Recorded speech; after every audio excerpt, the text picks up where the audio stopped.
I just watched the best stand-up special of 2025. What's up, guys? Dante Carter here, and I just watched Brett Goldstein's The Second Best Night of Your Life streaming on HBO Max. Brett was brilliant in this. He was hilarious. He was quick.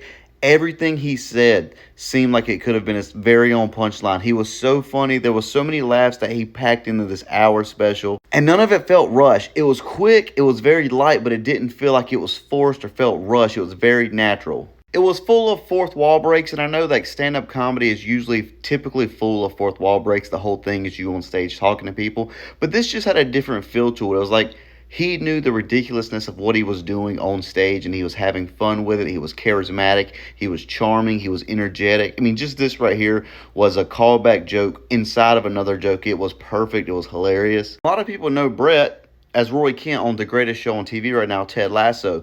But, spoiler, he is not Roy Kent all the time. He's the complete opposite, it seems like, of the character Roy Kent. Which just makes me enjoy the character a little bit more, knowing the guy behind it a little bit better. He isn't some mean, scowling Roy Kent. Brett Goldstein is funny. He's lighthearted. Everything he said, even some of the more serious topics he hit, it just felt like it had a lightheartedness to it. Like he was just poking fun, having a good time. I really liked the beginning of it too, before he even got to the stand-up. It was very cinematic and done in a very professional and nice-looking way. It's something you don't see a lot in stand-up comedy. You get it here and there, but he even had a Sesame Street cameo that I thought was really funny.